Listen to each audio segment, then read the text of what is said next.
In a world full of darkness, it's time to let the light shine bright. This is Strength to Overcome, where faith and action help us grow through adversity. G'day everyone, welcome back to the Strength to Overcome podcast. I'm Matt Morton, your host, and I'm very excited to be back with you again this week for episode 48, which I have titled, Who Gave Away Your Power?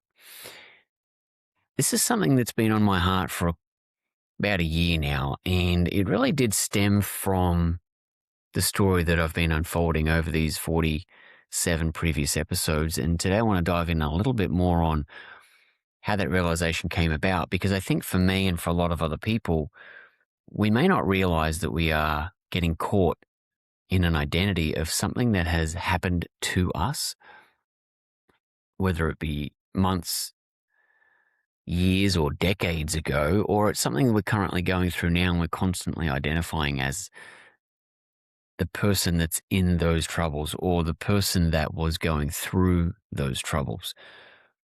And so for me, a lot of it came back from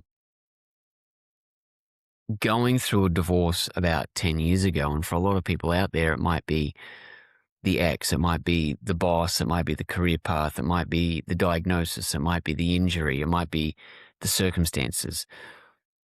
We assume that power was taken from us during that season or during that event. But what if little by little it was actually us that was giving that power away in that circumstance? And so for me, I've had to realize, even though it's been 10 years since my divorce, I was doing that. I was identifying as this person who went through this divorce. And because I was raised in a very strict religious community that frowned upon divorce, it was something that I took very heavily. I felt like I was a failure. I felt like that disappointment needed to remain in my demeanor or in my actions. It needed to be something that I always regretted or felt bad about, because that was the only way I could feel good about having gone through a divorce but still making it out the other side. And so I associated this burden into my personality, into my character. And I think as I look back over the course of the last decade, I've been able to get married again and start a family, but I don't think I enjoyed that process as much as I believe I could have, because of that guilt, that shame, that identity that I'd placed on myself, having been through a divorce or failing in a marriage that was 17 years long at the time. And it was only over the course of the last 12 months that I was able to look back at that time in my life and be able to pick apart what I think I've been doing, or especially was doing back then, because during that time of going through that divorce, I was seeking wisdom. I was definitely seeking counsel. I was not in a state of thinking clearly. And so I naturally, as a lot of people do, you go out of your way to get opinions and vantage points. And when I look back on it now, I realize I was doing it at the time. But you try and align yourself with people that you think are going to give you the right wisdom or the right counsel. And you pour your time into talking about it, discussing it, finding reasons to justify how you got there or what you should do moving forward. And I allowed myself to get into a state of complete paralysis where I was unable to make decisions about my future or have conversations about what I should potentially do moving forward unless I had the counsel of those around me. Now, in my opinion, I look back and I did surround myself with really good people that had great intentions and were always looking out for me.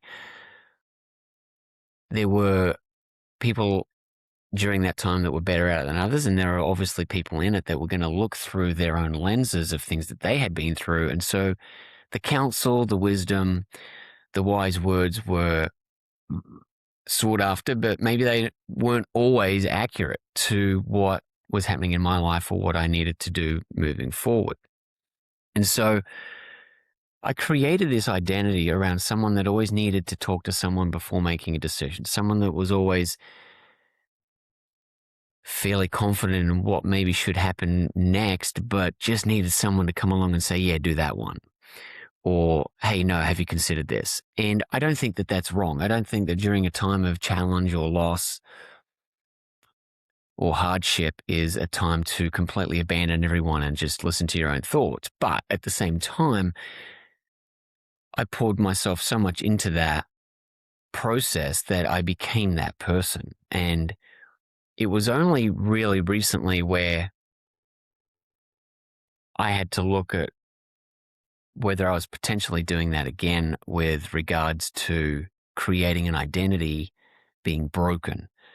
Because when I look at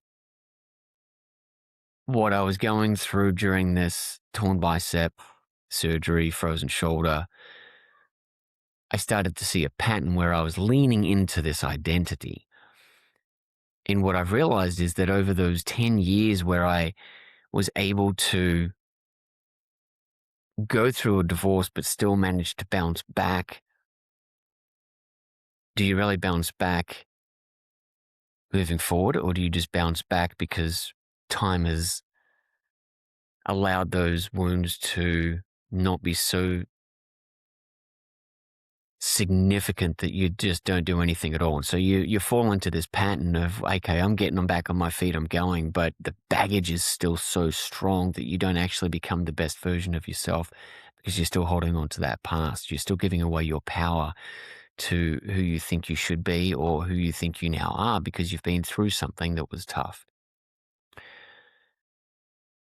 And so through that divorce, as painful as it was, as challenging as it was, as much as it felt like a loss, it felt like a death, it was 17 years of an identity with this person that I was unable to at the time look beyond that and think that anything good could come from that.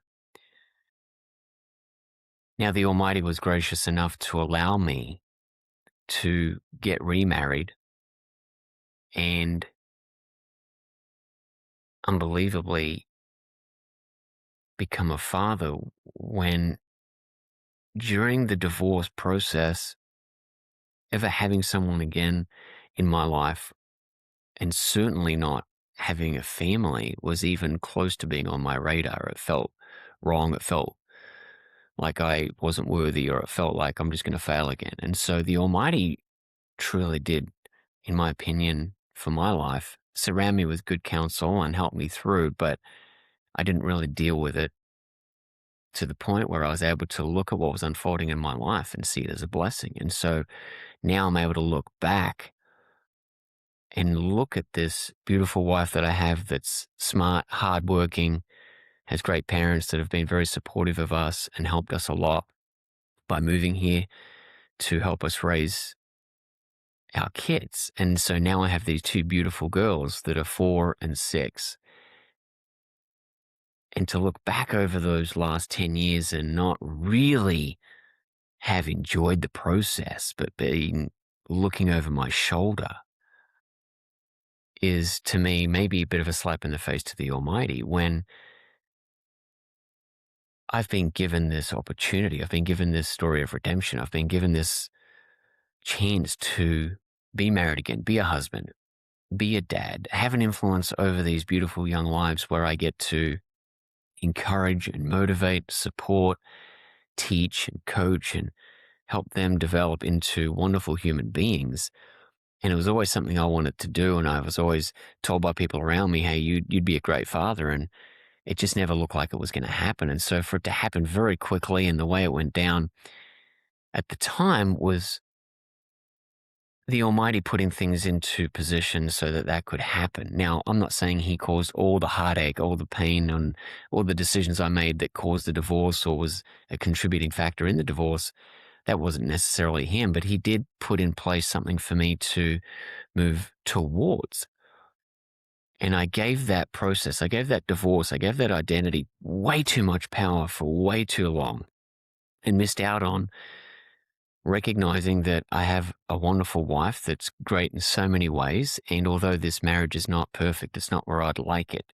I don't think that any marriage is perfect if you peel back enough layers of that onion, but I certainly didn't give it a fighting chance because, in my opinion, of the way I was handling my baggage, it couldn't flourish, it couldn't grow.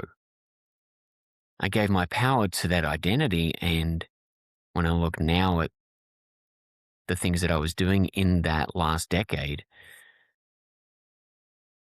I wasn't fully present in trying to make sure that I became the best version of myself. I was a better husband. I was a better partner, better son-in-law. And now I look back, and it's only through this process of the last 12 months I've been able to see the patterns because I've done it again. I did it with this injury that set me back, and I allowed that to become my identity. And here's how I know I did that, because at the time of the divorce, I felt like the story was ending, but in all reality, another chapter was just starting. And so when I saw the pattern repeat itself by my injury, this time I believe I was able to move through it a little bit quicker because I felt like this was a turning point. And although it was a really tough turning point because both my careers were put on complete hold almost overnight, I was able to look at it and see very quickly that this was an opportunity for something bigger, something greater. And so I started the podcast soon after, and I decided to document the journey. And so I feel like I've moved through some of these phases and stages maybe a little bit quicker and grabbed onto what I think the Almighty is putting in front of me with excitement versus getting stuck in that identity. But I still did it. I still did it to a point where people would say, "Hey, how are you going?" And I would filter everything through my surgery and frozen shoulder. People would say, "Hey, how are the kids going?" And I would relate everything to that answer through what I can and can't do. I made it about myself. And when I had to make the decision, of course, I've talked about the bankruptcy and the financial challenges that it put on my home and my own identity. I had to make a decision, and I picked a career that I went back into the fitness industry. And at the time, I really wrestled with that because I didn't want to do that. I felt like, well,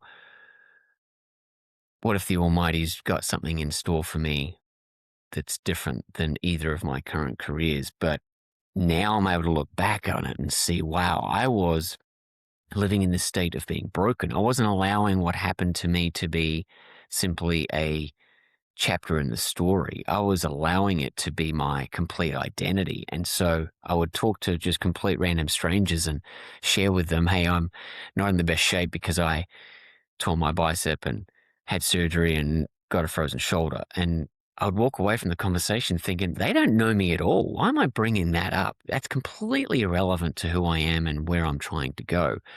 And so I found that I continuously was doing this. And it was in a much shorter, compact version than the 10 years that it took me to see what I had done in my divorce, remarriage, and having a family together. But it was still there. It was still there to such a powerful way that I was walking away from conversations realizing, why are you doing that? Why are you identifying as someone that's broken?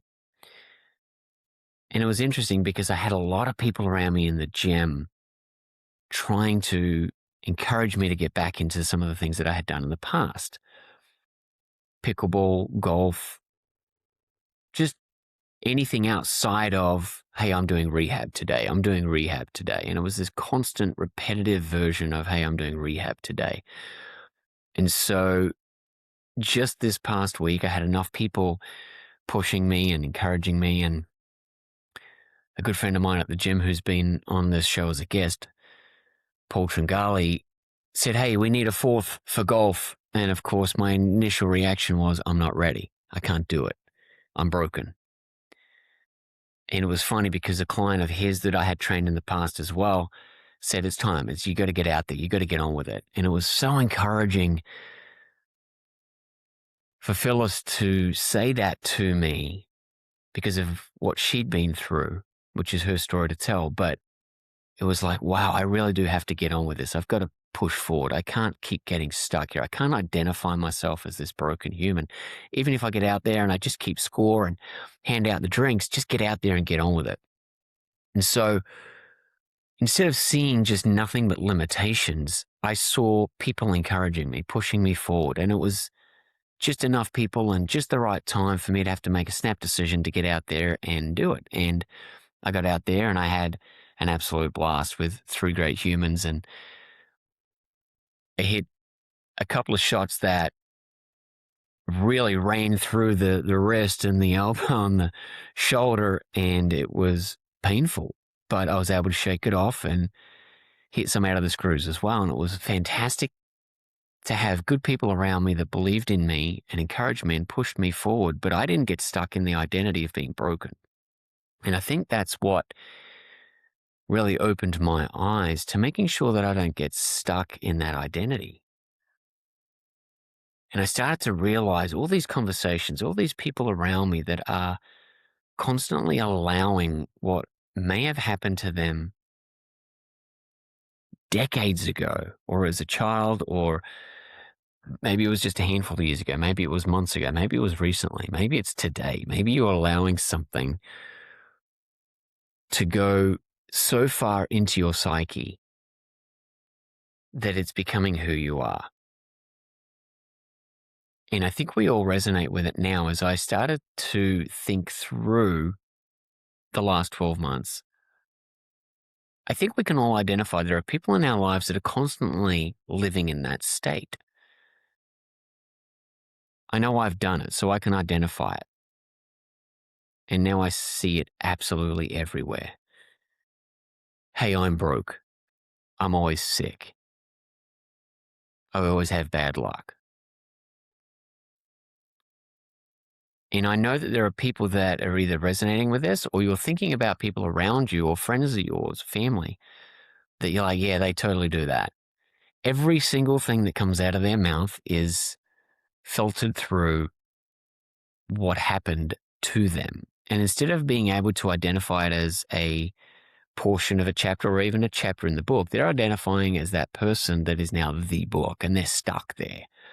And it's heartbreaking because I know what it feels like to do it and miss out on an entire life that is potentially in front of you. I've been blessed enough for the Almighty to drag me through this marriage that has been an absolute challenge. And I've contributed so heavily to it being that level of challenge that now I owe it to myself to lean in. I owe it to myself to push in and give that marriage the best opportunity to be something that the Almighty was blessing the whole time. I get to be a dad. I get to influence them. I get to guide them through their lives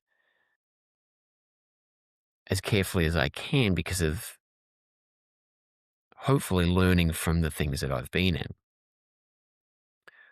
Now, although the divorce was painful, although the pain of that process was real, and whatever it is that you're going through is real, whatever loss, whatever heartache, whatever trial, tribulation, these things are real. And there are real victims out there where things have really happened to them, to you, to me, that are just heartbreaking. And it doesn't seem like there's a way around it. Having looked back over not just the last 10 years, but my whole life, where I have at times really taken advantage of opportunities, and there are times where I have really missed the boat. I'm going to encourage everybody that's listening, everybody that may have someone in their life that this applies to do your absolute best not to become that story. Because we can become victims. We can become stuck. We can identify as, I'm sick, I'm broke, I'm always struggling, bad things always happen. And there's a difference between making that a hardship that you're going through or letting it become your identity.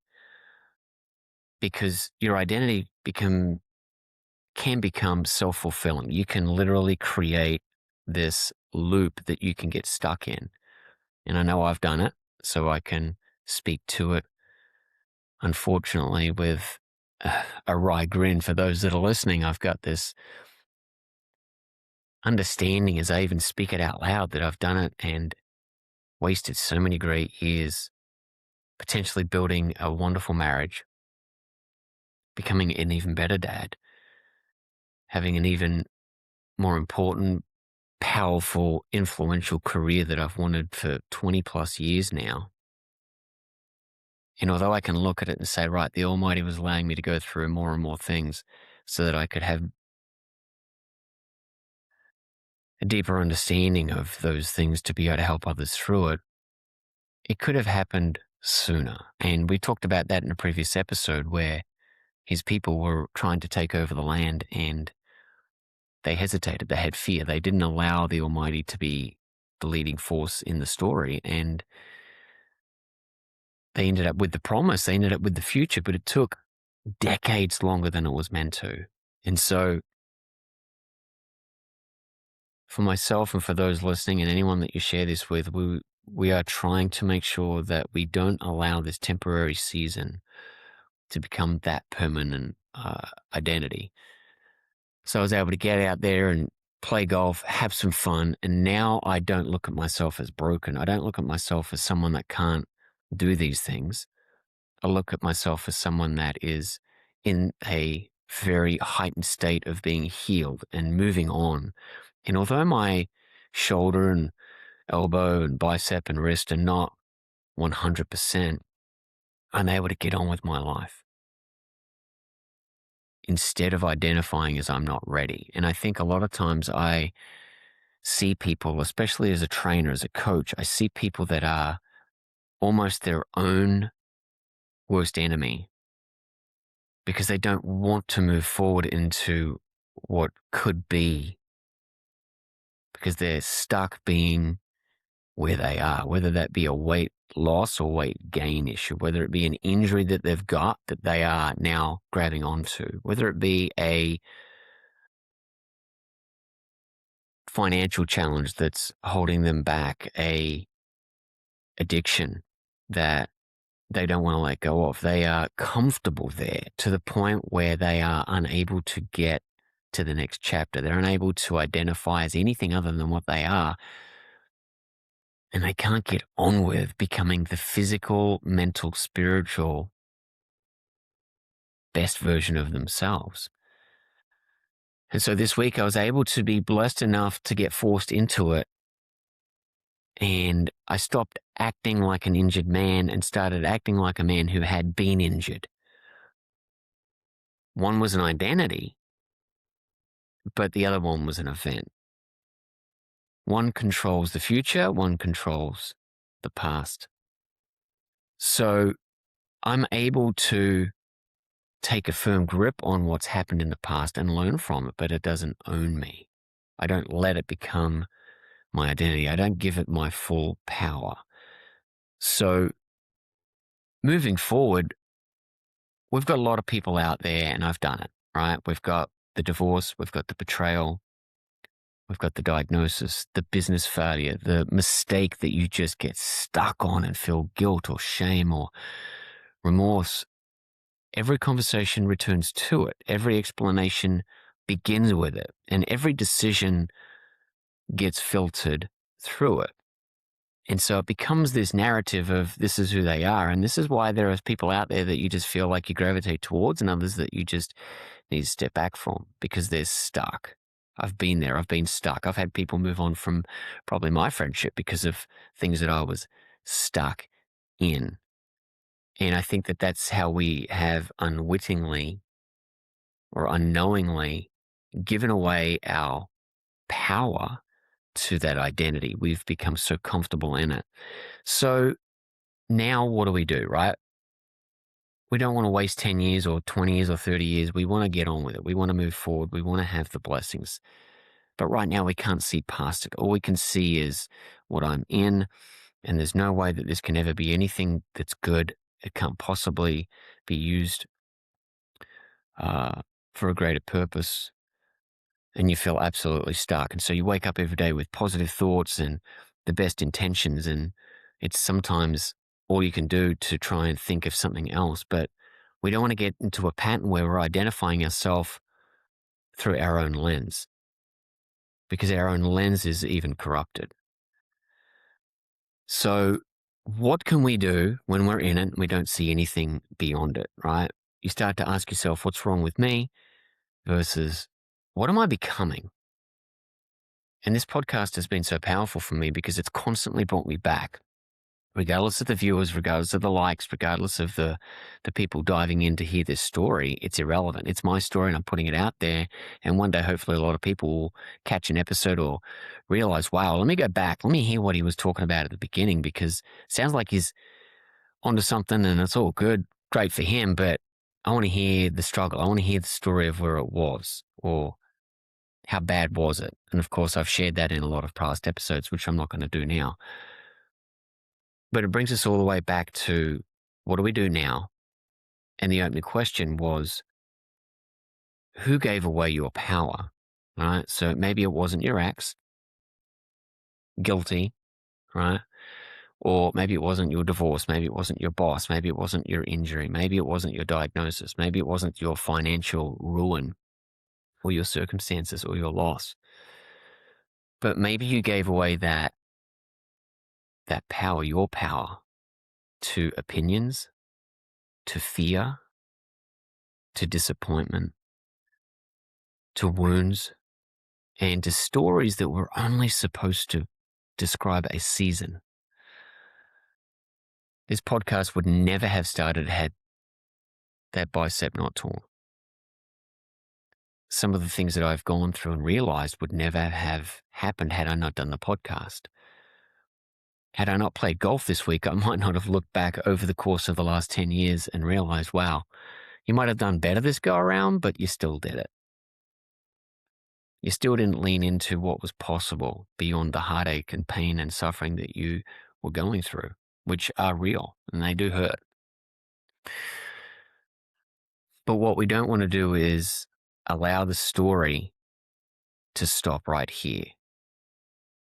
The next chapter is still part of the story. We still might have something great moving forward from this if we allow it to. The blessings might not be visible yet. The lesson may not quite be complete that we are yet to learn. And quite often the purpose is not yet clear, and I'm able to identify with that myself personally at times when I think about this podcast that I do. But I'm going to encourage everybody out there that's listening, including myself, to keep moving forward, keep showing up, keep learning, keep growing, keep getting better at taking that next step, because what's happening or what's happened to you is not necessarily who you are. And it's through this process that I've really lent in this past week to understanding that the scriptures, the Bible, have been warning us about this process all along. Especially in Isaiah, it says, "Stop regarding man who has but a breath in his nostrils." We give so much weight to the opinions of those around us. Think about that for a moment. We all do it. We lean on the people around us or family who have their own lenses, their own heartaches, their own trauma. They've given their own power away. And sometimes they want to wield the lack of power in your life and speak into it. When, again, Isaiah, stop giving so much weight to man who has about a breath in his nostrils. Of what account is he? What does he know? What does he really understand about what you're going through and what is yet to come? And so we've got to be careful that we make sure that we understand the people around us have the best intentions, and there's a lot of wise sages out there. That's why we get professionals into our lives that can speak and coach and teach music and sport and help us through things and teach us how to cook and how to fix a car, right? We've got great people around us. That's not what I'm talking about here. I'm talking about giving them your power to the point where they speak into your life or they influence your decisions through their lenses, instead of giving your story, instead of giving what you're going through to the Almighty, so that we don't have any limitations on what can happen. In Jeremiah, it mentions, and I'll read it, cursed is the man who trusts in man, making flesh his strength. Cursed, I mean, not blessed, but cursed is giving so much weight to the people around you that you are crippled. You don't take ownership. You don't take responsibility. You don't look at yourself and say, hey, maybe I'm broke because I'm not addressing my finances. Maybe I'm always sick because I'm not looking after myself. Maybe bad luck happens to me because I'm making a lot of poor choices, putting myself into really bad situations. We don't take ownership, right? And we talk to the people around us that help us and confirm that identity versus looking at our lives and saying, right, why do these things keep happening to me? Why am I constantly struggling to get better at something? Maybe you're not putting in the work. Maybe we are just allowing ourselves to fall into this pattern because it's comfortable and we find people around us that want to confirm that identity. And scripturally, it says you are cursed when you constantly put your weight and your power into the hands of man. It says in Proverbs, the fear of man brings a snare. It's a trap. We become victims of this trap and we become stuck in that loop like I was talking about earlier. And we stop acting from conviction and we start acting out of approval. We stop asking what is right or righteous, right? We don't think of that word being right. We think of righteous when we look at it through the lens of the Almighty. And we start asking what people around us will think. And we start making decisions based on, well, what if they think this and they're going to talk about me over here? And so we're living somebody else's life or a life that's certainly not authentic. So scripture doesn't just give us the warning, it gives us the solution. Because this is one of my favorite passages, Proverbs 3. Trust in Yahweh with all your heart and lean not on your own understanding. In all your ways acknowledge him and he will make your paths straight. And so I love that passage because it is literally reminding us that it doesn't say we will always understand. Lean not on your own understanding because it's compromised, it's jaded, certainly not those around you at all times. It doesn't say we will always understand where the road is leading. And it certainly doesn't say that every season is going to make sense. Most of the time it doesn't. It hasn't for me many times over. But what it does say is it says trust. Trust when your marriage isn't where you want it to be. Trust when your injury won't heal as fast as you'd hoped, which I went through. Getting that frozen shoulder set me back so significantly, I got stuck in it and I allowed it to rule my life. And I certainly did the same with divorce, letting it feel like it was the end of my story and I was not worthy of ever being married again or ever having children. And there's so much to learn from being a dad and having children that I just marvel at how patient the Almighty was with me to give me a second chance and to become a dad. We have to trust when the finances are falling apart, which has happened in my life. And you're doing everything you can to stay above water and hold on for dear life. And to trust when the next chapter hasn't been revealed. Quite often the Almighty doesn't put it in front of you. He wants that leap of faith. Because if there's one thing that I've learned, it's more often than not in my life, the Almighty does his best work in the seasons that make the least sense while we're going through them. And maybe that's the real answer to the original question, who gave away your power? The moment we stop placing trust in the approval of man and start placing our trust in the guidance of the Almighty, we begin taking back that power that he created in us. We were created in his image. We are his power. We are his energy. So I encourage everyone out there, get this into the hands of someone that you know is doing this. Listen to it yourself. It's certainly been powerful for me to share this, and I'm excited to get this episode into your hands. Thanks for following along on the journey. In the meantime, keep moving forward, stay strong, don't give up. Lean into what the trouble is in your life that you are giving way too much power to, and give it to the Almighty and trust Him. Stay strong, everybody. I will catch you next week. Cheers.